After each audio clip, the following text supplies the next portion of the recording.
After دو، یہ بھی ایک سلام ہے۔ تو مختلف مذاہب میں مختلف طریقوں سے، مختلف لفظوں سے سلام کہا گیا ہے۔ اگر غور کیا جائے تو دیگر مذاہب میں جو سلام کے لفظ رکھے گئے ہیں وہ ایک تھوڑے سے وقت کے لیے، محدود وقت کے لیے، محدود دعا کے طور پہ آپ کو اس میں کچھ نہ کچھ کہنے کو یا سننے کو ملتے ہیں۔ مثلاً آپ کہتے ہیں گڈ مارننگ، مطلب ہے آپ کی صبح اچھی ہو، اور صبح میں آپ کے لیے کیا ہے، صرف آپ کی مطلب ہے ذاتی طور پہ آپ اچھے ہوں، یا آپ کے مالی طور پہ حالات اچھے ہوں، جانی طور پہ اچھے ہوں، کس لحاظ سے اچھے ہوں، اس کو محدود کر دیا گیا ہے۔ دین اسلام وہ خوبصورت مذہب ہے جس نے مجھے اور آپ کو اتنا خوبصورت سلام عطا کیا ہے۔ اگر کوئی شخص آپ کو کہتا ہے السلام علیکم، تو اس کا مطلب یہ ہوتا ہے کہ اللہ تمہاری جان کی بھی سلامتی فرمائے، اللہ تمہارے مال کی بھی حفاظت فرمائے، اور وقت کی قید نہیں رکھی گئی ہے کہ صرف صبح کا گھنٹہ جو ہے اس میں تمہاری حفاظت رہے، باقی ٹھیک ہے ذلت اور رسوائی تمہارا مقدر رہے، بلکہ اس کا مطلب یہ ہے کہ آل ٹائم کے لیے سلام دیا گیا ہے۔ اللہ تمہاری ہمیشہ سلامتی فرمائے، تمہارے مال کی، تمہارے جان کی، تمہارے گھر بار، یہ ساری چیزیں اس میں یہ جمع کر دی گئی۔ اتنا جامع سلام ہے کہ اس کے مقابلے میں کوئی اور کسی مذہب میں سلام نہیں رکھا گیا۔ اب اگر کوئی شخص کہتا ہے السلام علیکم، تو اس کو جواب میں کہنا چاہیے وعلیکم السلام ورحمۃ اللہ وبرکاتہ۔ اگر یہ نہیں کہہ سکتے ہیں تو کم از کم اتنا سارا ضرور ہے وعلیکم السلام، جتنے سارے لفظ اس نے بولے ہیں اتنے سارے اس کے جواب میں آپ ضرور بولیں۔ جتنا آپ اس کو بڑھائیں گے اتنی آپ کی نیکیاں اس میں اضافہ ہوتا چلا جائے گا۔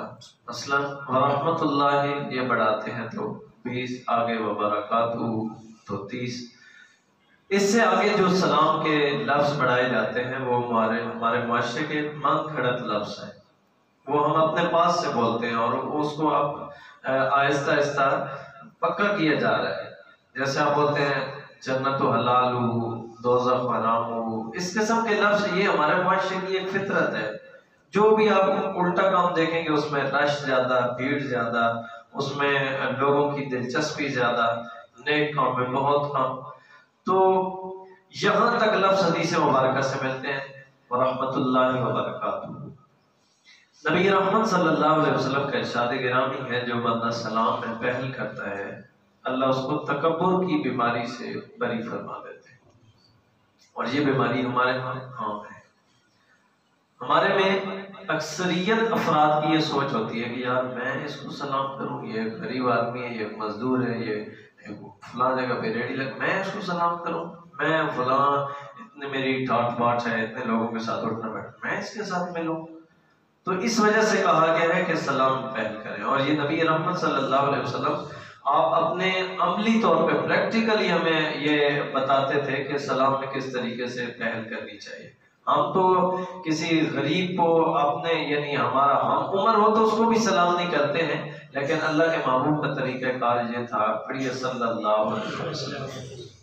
اگر چھوٹے بچے آپ کو ملتے تو آپ رک رک کے ان کو سلام کرتے، ان کے سر کے اوپر ہاتھ رکھتے، ان کے ساتھ شفقت فرماتے، اور پھر یہاں تک ان کی دل جوئی فرماتے کہ کبھی کبھی صحابہ کرام فرماتے ہیں کہ اللہ کے محبوب ایک جگہ پہ تشریف فرما ہو جاتے، یعنی بیٹھ جاتے، میری طرف دیکھیں، ایک جگہ پہ بیٹھ جاتے ہیں، اور بہت سارے بچے، کیونکہ شفقت آپ کی اتنی زیادہ تھی کہ رش لگا ہوتا تھا، گلیوں میں بچے نکل آتے تھے سلام کرنے کے لیے، مسجد میں ساتھ پیچھے پیچھے، اس طریقے سے یہ ایک رونق سی لگی رہتی ہے، اور اللہ کے محبوب ایک جگہ پہ تشریف رکھتے، اور پھر یوں نہ ایسے ہاتھ کھول کے پھر ان کو ارشاد فرماتا کہ اس طرح لائن بنا لیں، لائن بنا کے پھر اب سب سے پہلے جو آئے گا اس کو انعام ملے گا۔ تو سارے بچے بیک وقت ایسے دوڑ کے آتے، تو کوئی آپ کے سینے اتر کے ساتھ آ کے لگتا، کوئی بازوؤں کے ساتھ آ کے لگتا، کوئی آپ کے رخسار مبارک کے ساتھ آ کے، تو اس طریقے سے آپ ان کو نا شفقت بھرے لہجے میں نوازتے، ان کی حوصلہ افزائی فرماتے، ان کو انعامات سے نوازتے، اور پھر جب اللہ کے محبوب کسی سفر کے لیے روانہ ہوتے تو بچے اپنے گھروں سے اجازت لیتے کہ ہم نے آپ کو وہ الوداع کرنے کے لیے جانا ہے. ایک خاص جگہ ہوتی ہے، ایک مخصوص مقام ہوتا ہے جہاں پہ جس طریقے سے ہمارا ایئرپورٹ ہوتا ہے بلا تشبیہ بچے آپ کے ساتھ جاتے اور پھر پوچھتے کہ اللہ کے حبیب آپ واپس کب تشریف لے کے آئیں گے؟ ہم آپ کو یہاں پہ آپ کا استقبال کرنے کے لیے یہاں پہ ہم آئیں گے. پھر جب واپسی کا ٹائم آتا تو بچے وہاں پہ اکٹھے ہو جاتے اور پتہ چل جاتا کہ اللہ کے محبوب تشریف لے آئیں گے. تو اس طریقے سے یہ ایک شفقت بھرا ماحول ہوتا تھا. ہمارے ہاں تو اللہ تعالیٰ معاف فرمائے، ہماری تو مساجد میں بھی اگر بچے آتے ہیں تو ان کو اتنا جھڑک دیتے ہیں کہ وہ سال ہر سال تک پھر مسجد کا منہ نہیں کرتے. حالانکہ ان کو بڑی نرمی اور اس ایسے اچھے لہجے کے ساتھ اور ایسے حوصلہ افزائی والے جملوں کے ساتھ ان کو مخاطب کر کے سمجھانا بھی چاہیے تاکہ وہ آئندہ کے لیے مسجد کے ماحول میں شامل ہو، نمازی بن سکیں. نہیں تو ہمارے 10 15 20 نمازی جو سفید داڑھیوں والے بزرگ ہیں، کچھ سالوں کے بعد تو سب کی زندگی تو ایک جتنی نہیں ہے، کسی کی 50 60 70 جتنی چلے جائیں گے پیچھے. پھر مسجد میں کون آئے گا اگر یہ بچے نہیں آئیں گے؟ تو آج ان کو ماحول دیں گے تو یہ آئیں گے. بہرحال سلام میں پہل کرنی ہے.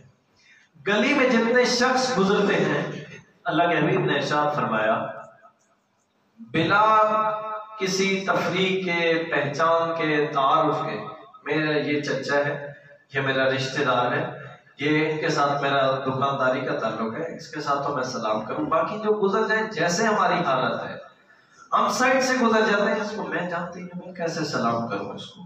یہ ہماری ایک فطرت بن گئی. اللہ کے حبیب نے ارشاد فرمایا جانتے ہو یا نہیں جانتے ہو سلام ضرور کرو، اور اس نیت کے ساتھ کرو کہ یہ جو جانے والا شخص ہے یہ اللہ کی بارگاہ میں زیادہ مقرب ہے، زیادہ برگزیدہ ہے، زیادہ مقام رکھتا ہے. جب اس کی زبان سے لفظ نکلتے ہیں وعلیکم السلام ورحمۃ اللہ وبرکاتہ، تو وہ جانے والا شخص ہو سکتا ہے اتنا نیک ہو کہ اس کی زبان سے نکلنے والے لفظ بس وہ نکلے اور اللہ کی بارگاہ میں قبولیت کے درجے پہ پہنچ جائے، آپ کی بگڑی بن جائے گی. آپ کے لیے سلامتی، آپ کے مال کے لیے سلامتی، آپ کی جان کے لیے سلامتی. تو آپ کا ایک وہ بیڑا پار ہو جائے گا جب اس کی زبان سے لفظ نکلیں گے. تو اس لیے جانے پہچانے بغیر آپ راستے میں جاتے ہیں تو کوئی شخص آپ دیکھتے ہیں یار ہے ہمارا مسلمانوں کا ملک ہے، یہ تو ڈر نہیں ہے، کوئی اکا دکا ایسا بندہ ہوگا جو کوئی غیر مذہب ہوگا، آپ نے تو مسلمان سمجھ کے اس کو سلام دینا ہے، اور وہ اگر مسلمان ہوا تو وہ آپ کو جواب دے کے جائے گا. بہتر یہ ہے آپ اس کے ساتھ ہاتھ پھیلائیں، آپ اس سے پوچھیں گے بھائی کیا حال ہے، آپ ٹھیک ہیں، خیریت سے ہیں. یقیناً اس کے دل میں خوشی ہوگی، مسرت ہوگی، یار شکر ہے مجھے بھی کسی نے سلام کیا ہے. تو اس کے دل کو جو تسکین ملے گی وہ آپ کے لیے، آپ کی زندگی کی آسانی کے لیے، آخرت کے توشے کے لیے یہ کافی ہو جائے گا. ایک بادشاہ تھا اور اس نے ایک مجرم کے لیے یہ آرڈر جاری کروائے ہیں کہ اس نے اتنا بڑا جرم کیا ہے، اس کو پھانسی کی سزا دے دو. وقت مقرر ہو گیا، ہفتہ گزرا، 1.5 ہفتہ، 2 ہفتے، جو اس کا ٹائم تھا وہ پھانسی کا ٹائم پورا ہو گیا. اس نے ملازموں کو حکم دیا ہے کہ پکڑ کے لے اور اس کو تختہ دار پہ لٹکا دو. آخری وقت میں پوچھا جاتا ہے کہ کوئی خواہش ہے. اب اس شخص سے پوچھا گیا ہے کہ آپ بھی بتائیں آپ کی کوئی آخری تمنا، کوئی خواہش. اس نے کہا ایک خواہش میری ہے، مجھے ایک دفعہ بادشاہ سے ملاقات کروائیے. سمجھ آ رہی ہے نا بات کی؟ ایک دفعہ بادشاہ سے ملاقات کروا دیں بس. انہوں نے کہا یہ تو کوئی مسئلہ نہیں ہے، ہم آپ کو لے جاتے ہیں، پہلے ملاقات کروا لیتے ہیں اور اس کے بعد پھر تمہارا ٹائم پورا ہو گیا. اس مجرم کو وہ پکڑ کے لے گئے بادشاہ کے پاس، اور وہاں پہ وہ مجرم پہنچا ہے تو اس نے کہا السلام علیکم ورحمۃ اللہ وبرکاتہ. بادشاہ نے بغیر سوچے سمجھے، جس طرح روٹین میں ہم کوئی لفظ بول دیتے ہیں، بادشاہ نے بھی کہا وعلیکم السلام ورحمۃ اللہ وبرکاتہ. اگلی بات نہ اس نے کی نہ بادشاہ نے کوئی کی. اس نے کہا چلو ٹھیک ہے واپس چلے. واپس گئے تو جن کی ڈیوٹی لگی تھی کہ اس کو تختہ دار پہ لٹکانا ہے، انہوں نے کہا چلو ٹائم پورا ہو گیا، آخری خواہش بھی تمہاری پوری ہو گئی، اب چلو. اس نے کہا نہیں جانا ہے. کیوں؟ تمہارا ٹائم پورا ہو گیا، تمہارا جرم ایسا ہے، تمہارے معاملات سارے کاغذی کارروائی کے لیے رہے، جاتے کیوں نہیں ہو؟ اس نے کہا تم میرے ساتھ نہیں تھے سارے جب میں بادشاہ کے پاس پہنچا ہوں. بادشاہ نے خود نہیں کہا وعلیکم السلام ورحمۃ اللہ وبرکاتہ، تمہارا مال سلامت ہو، تمہاری جان سلامت ہو، تمہارے سارے چیزوں کی حفاظت ہو. بادشاہ نے خود نہیں کہا مجھے تم کیوں لے کے جاتے ہو؟ تو انہوں نے بادشاہ کو بتایا کہ یہ شخص تو اس طریقے سے کہتا ہے بادشاہ نے پھر سوچا اور غور کیا تو اس نے کہا یہ کہتا تو بالکل ٹھیک ہے، لہٰذا یہ جو اس نے یہ عمل کیا ہے اس کی وجہ سے اس کو بری کر دیا جائے۔ تو یہ ظاہری ایک دنیا کی چیز ہے جو میں نے آپ کے سامنے رکھی ہے کہ اس نے بغیر سوچے سمجھے بول دیے تھے، لیکن اس کا فائدہ یہ ہوا ہے کہ اس کی جان بچ گئی، اس کا مال بچ گیا، اس کے گھر کے لیے اس کے جو انتظار کر رہے تھے وہ خوش ہو گئے کہ اس کی جان سلام کی وجہ سے بچ گئی ہے۔ اگر دنیا میں اتنا بڑا یہ ریلیف مل سکتا ہے تو آخرت میں ہمارے لیے کتنا بڑا فائدہ۔ اور مسلمانوں کو تو حکم دیا گیا ہے، قبرستان میں جاتے ہو تو السلام علیکم یا اہل القبور، قبر والوں کو بھی سلام کرو، ان کے لیے سلام دیا۔ جو مرنے کے بعد ان کو سلامتی کا حکم دے رہا ہے وہ زندہ لوگوں کو کتنی ترجیح دیتا ہوگا کہ ان کو آپ نے سلامتی کی دعائیں دینی ہے۔ اور پھر اسی کے آخر میں سمجھانے کے لیے بھی اور اپنی مغفرت کے لیے بھی یہ بات عرض کرنے لگا ہوں کہ ہم اکثریت نبی رحمت صلی اللہ علیہ وسلم کی ذات گرامی پہ درود و سلام پڑھتے ہوئے اپنا ہمارا وقت گزرتا ہے۔ پوری زندگی میں آپ روز سلام پڑھتے ہیں، درود و سلام پڑھتے ہیں، آپ کی زبان پہ کثرت کے ساتھ یہ بیت جاری رہتا ہے، روز نہ صحیح پوری زندگی میں ایک دفعہ گنبد خضرا سے نبی رحمت صلی اللہ علیہ وسلم کی ذات گرامی نے اگر شفقت اور محبت فرماتے ہوئے کہیں زندگی میں ایک دفعہ، روز نہیں، ہر دفعہ نہیں، زندگی میں ایک دفعہ آپ نے جواب فرما دیا وعلیکم السلام، جو آپ سلام عرض کرتے ہو، ایک دفعہ زندگی میں جواب مل گیا تو اللہ کے محبوب کی زبان اقدس سے نکلے ہوئے لفظ تو رد ہوتے ہی نہیں۔ کہیں زندگی میں یہ معاملہ ہمارے ساتھ آ جائے، ہمارے اوپر اللہ کے محبوب شفقت فرمائیں اور سلام کا جواب آ جائے تو زندگی بن جائے گی، آخرت سنور جائے گی۔ اس نیت کے ساتھ آپ ایک دوسرے کو سلام کرتے رہا کرو، کتنا بڑا فائدہ مجھے اور آپ کو دیا گیا۔ یہ ہماری اپنی غلطیاں، اتنی اپنی ہماری سستی ہے کہ ہم ان کاموں میں گریز کرتے ہیں، اجتناب کرتے ہیں۔ اللہ کے حبیب نے ارشاد فرمایا جب دو مسلمان بھائی ایک دوسرے سے اللہ کی رضا کے لیے ملاقات کرتے ہیں، کس کے لیے میں نے بولا ہے؟ اللہ کی رضا کے لیے، اونچا بولیں، پھر بولیں کس کے لیے؟ اللہ کی رضا کے لیے۔ یہ دھیان سے، یہ میری پوری گفتگو کا نچوڑ ہے جو میں آپ کے سامنے رکھنے لگا ہوں۔ میں نے بولا ہے اللہ کی رضا کے لیے۔ ہماری صورتحال یہ ہے کہ ہمارے پاس اگر کوئی ہمارا بھائی، رشتہ دار، مہمان ہمیں ملنے کے لیے آتا ہے تو ہم ہو سکتا ہے دروازے پہ پہنچائیں اس کے استقبال کے لیے اور اس کو ساتھ لے آئیں اور اپنے پاس بٹھائیں، اپنی جگہ پہ بٹھائیں، اس کو چائے پلائیں، جو ہمارے سے مہمان نوازی ہو سکتی ہے ہم کریں۔ لیکن وہ بیچارہ جب اٹھے، واپس جائے، دروازے پہ پہنچے، آپ کے پاس کوئی اور شخص بیٹھا ہے، آپ اس کو اس طریقے سے قریب کر کے بولیں گے یہ جو ابھی بندہ جا نہیں رہا ہے، جس طرح یہ بالکل صورتحال میں آپ کے سامنے اوریجنل رکھ رہا ہے۔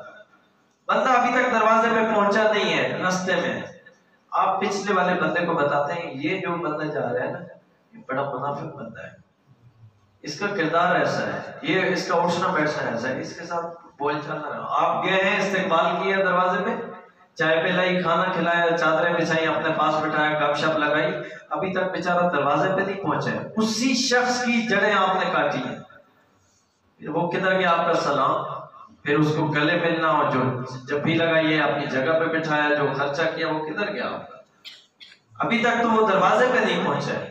اس لیے میں نے بولا ہے جو دو بھائی آپس میں اللہ کی رضا کے لیے آپس میں ملاقات کرتے ہیں، اللہ کی رضا کے لیے، اللہ کے حبیب نے اتنی بڑی خوشخبری ارشاد فرمایا ان دونوں کے جدا ہونے سے پہلے اللہ دونوں کے گناہ معاف فرما دے۔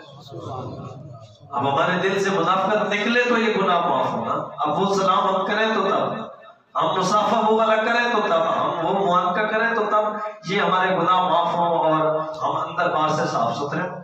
جب بندہ کسی کو سلام کرتا ہے، گلے ملتا ہے، تو مطلب یہ ہوتا ہے یہ میری جگہ تمہارے لیے بالکل صاف ستھری ہے، یہ میرا دل تمہارے لیے کوئی بغض، عناد، حسد، کینہ میرے دل میں تمہارے لیے موجود نہیں ہے۔ اور ہم ملتے ہیں تو ہم کہتے ہیں ساری برائیاں تیری میرے اس دل میں موجود ہیں۔ تو اس لیے چاہیے کہ ہم جہاں ایک دوسرے سے ملاقات کرتے ہیں، سلام کرتے ہیں، کثرت کے ساتھ سلام کریں۔ مسجد میں آئیں، گلی میں جائیں، ایک دوسرے سے تو منہ سے بھی بولیں اور پورا سلام بولیں، السلام علیکم ورحمۃ اللہ وبرکاتہ، السلام علیکم۔ اور آج کل تو ایک نیا ڈیزائن بن گیا ہے، بسم اللہ کیا حال ہے، سلام نہیں دینا ہے، پوچھ رہے بسم اللہ کیا حال ہے، حالانکہ یہ کلام کے آداب نہیں ہے اور کلام کا آغاز نہیں ہے۔ اللہ کے محبوب نے ایک شرعی طریقہ بتایا آپ کو گفتگو کا، اور اس وقت تک آپ گفتگو نہیں فرماتے جب تک آنے والا بندہ سلام نہیں کرتا تھا۔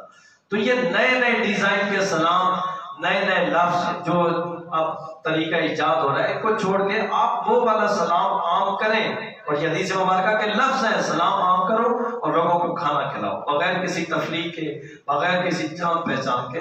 تو اس لیے مجھے اور آپ کو چاہیے کہ ہم ایک دوسرے کو کثرت کے ساتھ سلام کریں، تاکہ ہماری زندگی، ہماری جان، ہمارا مال، ہمارا گھر بار، ساری چیزیں اللہ کی بارگاہ سے اپنے دوسرے بھائی کی نکلی ہوئی دعاؤں کی وجہ سے اللہ تعالیٰ ان کی حفاظت فرمائے۔ آج کی اس نشست میں یہ پیغام لے کے جائیں، انشاءاللہ ہم گھر جائیں گے تو سلام کریں گے، ایک دوسرے سے ملیں گے تو سلام کریں گے، کثرت کے ساتھ، گلی میں جانے پہچانے بغیر، غریب اور امیر کی تفریق کیے بغیر ایک دوسرے کو سلام کریں گے۔ جب سلام کو عام کریں گے تو محبت پھیلے گی، اور جب محبت پھیلے گی تو اس کی وجہ سے اللہ تعالیٰ ہماری زندگی اور آخرت دونوں میں آسانیاں پیدا فرمائیں گے۔ آج شاید ٹائم کم لیا ہو، کل سے انشاءاللہ تقریباً اس کا دورانیہ 25 منٹ کر لیں گے، اور اس قسم کے جو معاشرتی چیزیں ہیں وہ ہم ایک دوسرے کے ساتھ ڈسکس کریں گے۔ میں آپ کا شکریہ ادا کرتا ہوں کہ آپ اتنی دیر